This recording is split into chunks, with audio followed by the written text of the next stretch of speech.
महिला भ्रूण हत्या को रोकने के लिए हरियाणा सरकार ने बड़े कदम उठाए हैं। एक एसटीएफ का गठन हुआ है।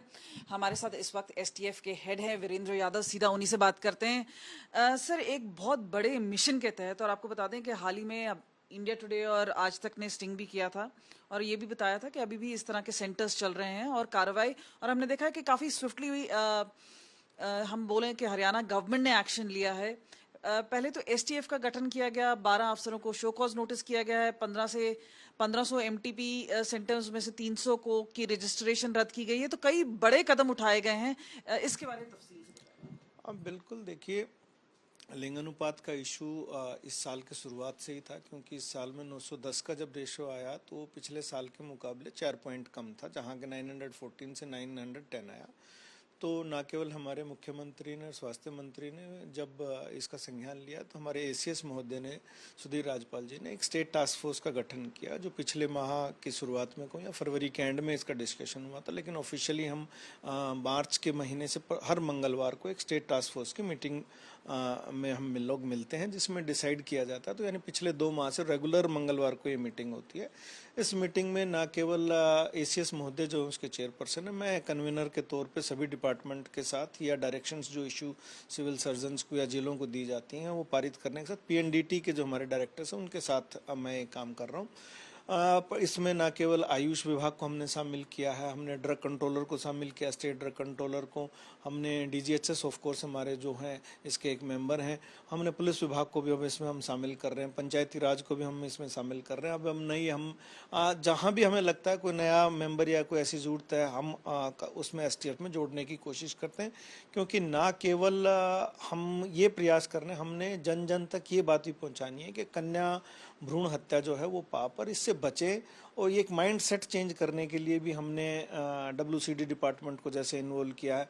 वो अलग अलग चीज़ें करेंगे। जैसे पहले हम बेटा मनाने पे, जैसे हरियाणा में कुआं पूजन होता था, तो अब हमने उनको डायरेक्शंस दिए कि वो कन्या पैदा होने पर भी इस किस्म का प्रयास करें कि कुआं पूजन करें।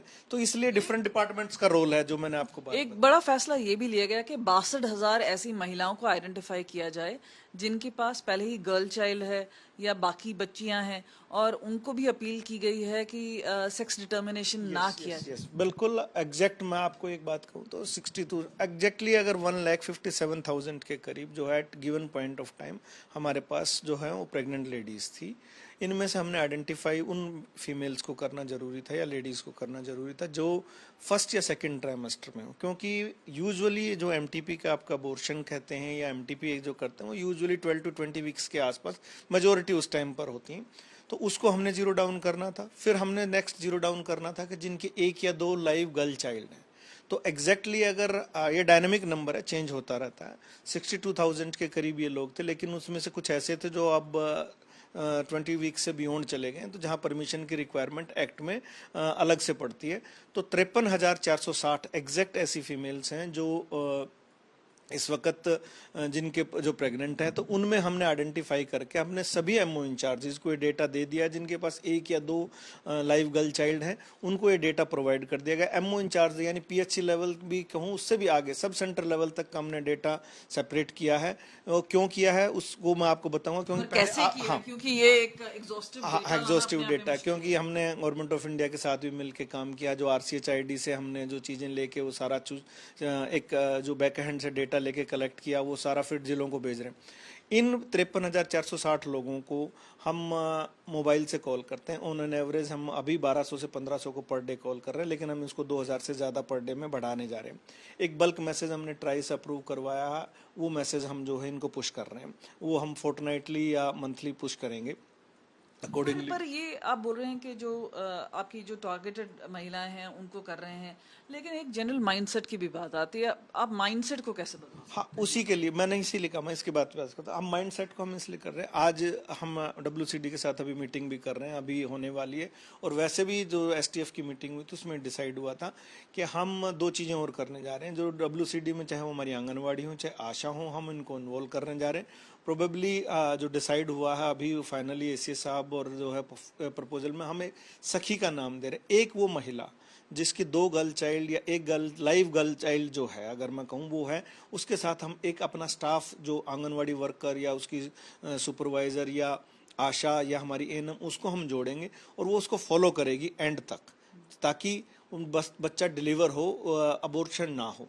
और ऐसे केसेस में अभी एक प्रपोजल भी भेजा है, अभी एक प्रपोजल है, मैं सिर्फ ये कह रहा हूँ, हरियाणा सरकार के हम प्रपोजल भेज रहे हैं कि अगर कोई आशा वर्कर एक ऐसी चाइल्ड फीमेल को पैदा करती है और फॉलो करती है ऐसी लेडी को जो प्रेग्नेंट है और सक्सेसफुल डिलीवरी होती है और बेबी हेल्दी रहता है, तो after 45 days of the delivery girl child के बाद, 1 और 2 गर्ल चाइल्ड के बाद का प्रपोजल में, तो हम उस आशा को 1000 का इंसेंटिव भी देंगे।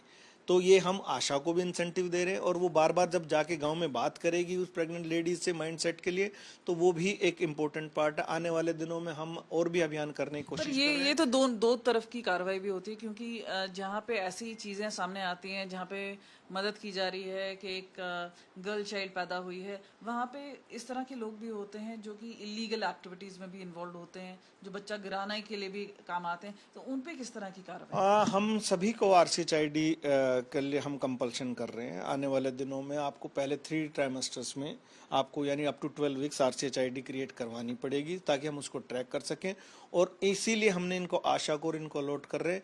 यदि आउटकम ऐसे पेशेंट्स का या पर्टिकुलरली ऐसी लेडीज का जिनकी 1 या 2 लाइव गर्ल चाइल्ड था विदाउट एनी रीजन, जो एक्सप्लेनेबल नहीं होगा मेडिकल टर्म्स में, अगर उसका अबॉर्शन होता है, तो ना केवल आशा बल्कि उन फीमेल्स के अगेंस्ट भी हम इंक्वायरी करने के बाद अगर जरूरत पड़ा तो पुनिटिव एक्शन की इनिशिएशन करने की भी तैयारी की जाएगी। जैसा आपने कहा, क्योंकि ये 2 धारी तलवार है तो इसलिए हमें इस पे भी चलना पड़ेगा। बिल्कुल आपने ठीक कहा कि हम पंचायत को भी इन्वॉल्व करेंगे, हम उनको भी कहेंगे, वहाँ हम वार्ड में और पंचायत को दोनों को इन्वॉल्व करेंगे, पार्षदों को भी, और हमने अपने अर्बन एरिया में भी इस पे काम करते हुए अभी सारी एएनएम्स को वार्ड का एरिया भी डिवाइड कर रहे हैं। जैसे हमने रूरल क्षेत्र में किया है, ऐसे ही हम अर्बन एरिया में भी वार्ड का एरिया डिवाइड करेंगे और सेम वे में हम फॉलो करेंगे हर प्रेगनेंसी को, पर्टिकुलरली उस प्रेगनेंसी को जिसके ऑलरेडी जिस लेडी के 1 या 2 लाइव गर्ल चाइल्ड है। इलीगल अबॉर्शन सेंटर्स पे किस तरह की कार्रवाई होगी, ये मेरा आखिरी सवाल भी होगा, क्योंकि जो जैसे आज तक के और इंडिया टुडे के पूरे इम्पैक्ट में नजर आया है कि इस तरह के सेंटर्स, इस तरह का कार्यक्रम अभी भी इस तरह से चल रहा है। डेफिनेटली अभी हम उन सभी MTP सेंटर्स की, देखिए हमारे पास महीने में हर MTP सेंटर की एक रिपोर्ट आती है। अब हमने अपने सभी सिविल सर्जन्स को डायरेक्शन दी है कि आपके पास जो रिपोर्ट आती है आप उसमें इंश्योर करें, ये रिपोर्ट में मंगाएं कि 1 या 2 लाइव गर्ल चाइल्ड के लिए अगर ऑलरेडी कोई अबॉर्शन हुआ तो उस केस को रिट्रोट्रैक्ट करें। जैसे आपके स्ट्रिंग में भी रिट्रोट्रैक्ट बातें हुई, जैसे पूजा का केस में आपने डिस्कशन किया, तो इस तरह से हम भी रिट्रोट्रैक्ट करेंगे। दूसरा, हमने एक डायरेक्शन इशू करी है जहां 2 लाइव गर्ल चाइल्ड है पर्टिकुलरली और 12 to 20 वीक्स में अबॉर्शन करा जा रहा है, तो एक बार सरकारी हॉस्पिटल के या सरकारी सिविल सर्जन को इन्फॉर्म करना आवश्यक। हम ये नहीं कह रहे कि आप फीमेल को अबॉर्शन की सर्विसेज, ये उसका राइट, आप उसको दीजिए, लेकिन अगर 2 लाइव गर्ल चाइल्ड हैं तो at least authority should be informed immediately so that we can track such cases. क्योंकि जैसा आपको मालूम है 12 to 20 वीक्स में ही ये मेजर इशू आता है, जहां लाइव गर्ल चाइल्ड अगर ऑलरेडी हो तो वो यही लोग मेजोरिटी जो है अबॉर्शन करवा रहे हैं। नेशनल हेल्थ मिशन के डायरेक्टर डॉक्टर वीरेंद्र यादव जो हमसे सीधा बात कर रहे थे, और एक बड़ी बात आ रही है कि जिस तरह से इम्पैक्ट हुआ है स्टिंग ऑपरेशन का, और वहाँ पे हमने देखा है कि किस तरह से हरियाणा सरकार भी हरकत में आई है, लगातार मीटिंग्स का जो दौर है वो भी चल रहा है, लेकिन एक मकसद है कि जो कन्या भ्रूण हत्या है उसे रोका जाए और इस तरह से प्यूनिटिव एक्शन लाया जाए ताकि ऐसे आगे मामले सामने नहीं आए। कैमरा पर्सन चांदी राम के साथ कमलजीत संधू, पंचकुला, आज तक।